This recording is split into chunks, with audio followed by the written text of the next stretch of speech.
I spent almost 7 years traveling across Asia. I thought I had seen everything, from the bright lights of Tokyo to quiet mountain villages in Laos. I learned to bargain, eat street food without hesitation, and even speak some Mandarin and Thai. Then I arrived in the Philippines and everything felt different. At the airport, the staff were smiling, joking, and genuinely kind. It was unusual. In most places I visited, people were polite but distant. Here they were open and warm. I thought I understood Asia, but the Philippines showed me a side I hadn't seen before. I stepped off the plane in Manila and felt something right away. It wasn't just the heat or the new language. It was the energy. I was the only foreigner, but no one treated me differently. Almost every Filipino I met had family living abroad. Their stories were both sad and inspiring. They made big sacrifices, but they did it with love and strength. It made me think about what family and success really mean. They welcomed me like one of their own. We played basketball, they gave me a nickname, and later we ate street food while sharing stories. I had seen beautiful places before, Thailand's islands, Vietnam's beaches. But Palawan felt like a dream. The water was crystal clear, the sand soft, and the people still just as kind. One girl's grandfather told me jokes, and her mom even prayed for me. I realized this wasn't just a place to visit. It was a place that opened its heart to you. I didn't just feel cared for. I felt loved. There's something powerful in how Filipinos smile and laugh, even through hard times. I used to think I knew what it meant to be rich. But in the Philippines, I saw a different kind of wealth. Community, faith, and love. I saw a fisherman fixing his boat while his child watched closely. I stood in churches full of people hoping for miracles. Some Filipino words, like mayahan and kapwa, don't have exact English meanings. They speak of deep values, how we are all connected, how we share each other's pain and joy. I saw couples holding hands through flooded streets, still laughing. I still chat with my basketball friends from Quezon City. I still crave Halo Halo on hot days. But most of all, I carry the lesson the Philippines gave me, that true humanity is open, kind, and fearless. The Filipino spirit wasn't just strong, it couldn't be broken. Asia isn't only about temples, traditions, or big cities. It's also about a Filipino grandmother offering you food, a stranger calling you kuya, a child waving at a jeepney, a student studying hard while working, or a grandmother selling snacks to help her grandchild go to school. I went to the Philippines thinking it would be just another trip, but instead it changed everything I thought I knew about Asia, about travel, and about people. These weren't just ordinary people. They were quiet heroes who faced struggle with courage and joy. In a place full of strangers, I felt truly safe. I swam with sea turtles and watched sunsets that made time disappear.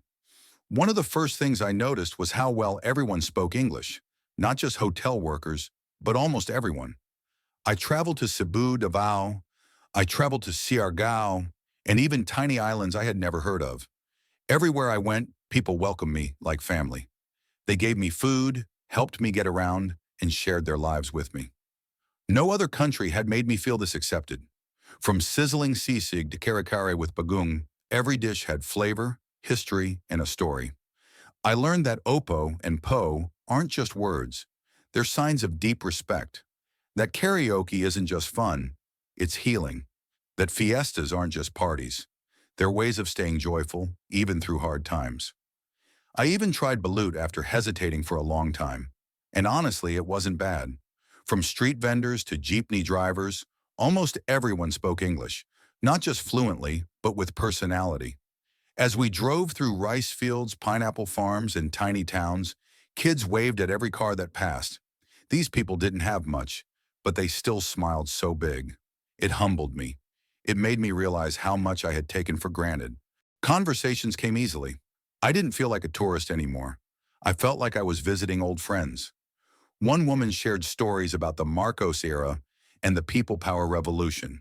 Her eyes lit up when she spoke about hope, even though she had seen her country go through so much. But the biggest shock came when I got sick. I was in a small town, all alone, with food poisoning. I was scared. But the woman running my homestay called her niece, who was a nurse. They cared for me like I was one of their own. Manila was busy and chaotic, but there was a rhythm to the madness. Despite the traffic and noise, people were kind. They introduced me to their families, fed me, and treated me like a long-lost cousin. I kept asking myself, why are they so nice? But that's just how people are in the Philippines. Traffic rules? Not always followed, but somehow everything worked. People sang while working, danced in the streets, and laughed loudly in groups. One minute you're listening to K-pop, the next you're eating Spanish-style adobo, and then you're in a Catholic mass with a gospel choir. It was East meets West, mixed into something totally unique. And it worked. It wasn't chaos. It was life, fully lived. In Quezon City, I met a family after chatting for just a few minutes at a sari-sari store. They invited me to their home. At first, I thought it was just a kind gesture, but they meant it. That's how people are here. Generous without expecting anything in return. One night, I joined some locals playing basketball on a barangay court. That's when I learned about OFWs, overseas Filipino workers, who leave their families behind to earn money abroad. Their stories broke my heart and inspired me at the same time. I took a bus to Baguio one weekend for cooler weather. I stayed with a retired teacher who ran a small guest house. People had warned me Filipino food was bland or too sweet, but they were wrong. The food was full of flavor and soul. Then came the beaches, beyond beautiful. But the moment that truly changed me wasn't about the view. It was the night I got seriously sick. A woman brought me water, made me soup, and stayed up to check on my fever. She barely knew me, but she cared for me like I was her own. That moment broke down all my old ideas about Asia. After I recovered, I didn't want to leave. 1 week became 2 weeks became a month. I learned that in the Philippines, come eat isn't just an invitation. It's a loving order. Even the humor was different. Filipinos can laugh at anything. Tragedy, politics, even themselves. I thought I understood poverty, but I met people living in tiny homes with huge hearts and strong spirits. Everywhere I went, I found stories that mattered. I talked with farmers who spoke about typhoons like they were old enemies. I even learned from the language itself about respect, love, and connection. When it was finally time to leave, I cried. I never cry when I travel. But this time I did. It felt like I was leaving home. Now when people ask me, what's Asia like?